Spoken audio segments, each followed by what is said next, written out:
So Randy Workman in our chat says Rangers handle the Trouba situation really bad. Why would players want to go there? My response is always it's New York. Like you get a chance to live in New York and play with the Rangers.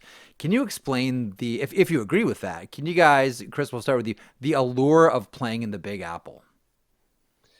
You want to play in those situations, and look, we touched on it I think before, where you understand where Drury's coming from. I don't necessarily love how that went down. I'm glad Trouba came out with it and told all the details, because had he not, we don't necessarily know what goes down. And I think now in this day and age with all the media and the podcasts and everything, you get a lot more information that you wouldn't get back in the day. But you want to go to New York. I mean, it was done. It was done. They wanted to move out the contract. They wanted to move on. They want to get younger. It's part of the business. We know, as Hut said, we would do it, guys with concussions and all this kind of stuff. That's a whole different topic, but I'd do everything over again a million times, knowing all the risks, knowing all the stuff that you have to deal with, all the lies that are told to you, all the everything. This is something that anybody would do. And to your point, the allure of playing every single night in Madison Square Gardens, putting on, that's one of those jerseys. Like I remember putting on a Team Canada jersey, and I had like a reaction, like a physical, like, oh my God, I cannot believe I'm putting on this jersey to play hockey and representing my country. That's that kind of jersey, with the history there, with the city, with the arena. I imagine you put on a jersey like that, you just have, that's even a dream upon a dream. So any player, they give the chance to go to the Rangers, and Huts, like you probably heard of everybody, they treat you like you're everything. You have the best of everything. They're there to win Stanley Cups every year. And obviously now you have to develop, and you have to sometimes rebuild a little bit, like they might be right now, but that is one of the ultimate organizations. It's like a Canadian playing for the Leafs or whoever their favorite team is. That's the cream of the crop. So I don't think anybody, because of this situation, that'll deter them from going to the Rangers.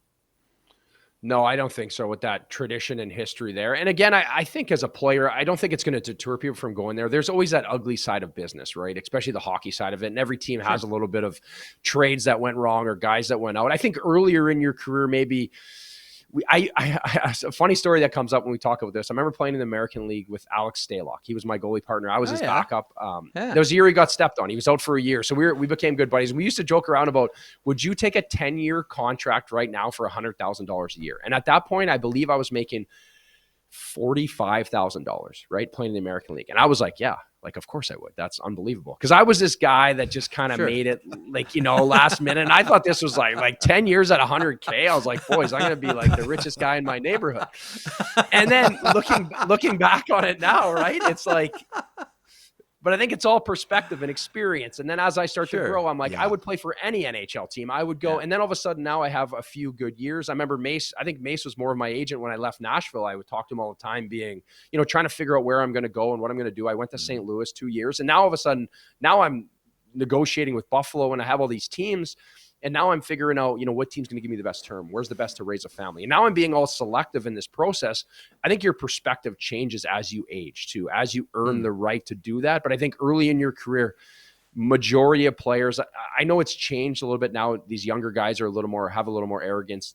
I don't think arrogance is the right word, but confidence. And they're, they come right in and they don't have that fear of the NHL. It's okay. I guess so. It's legit. Like there's, I don't say it's bad. They've also got teams around them. Like they've got a management group instead of just an agent that it's a whole different world. Like we have no idea how and it's like, it's a machine, I think now. Yeah. For sure, right? And when we stepped in, we were scared to step out of line. So I think it changes as you get older, for sure. That'd be my perspective of it.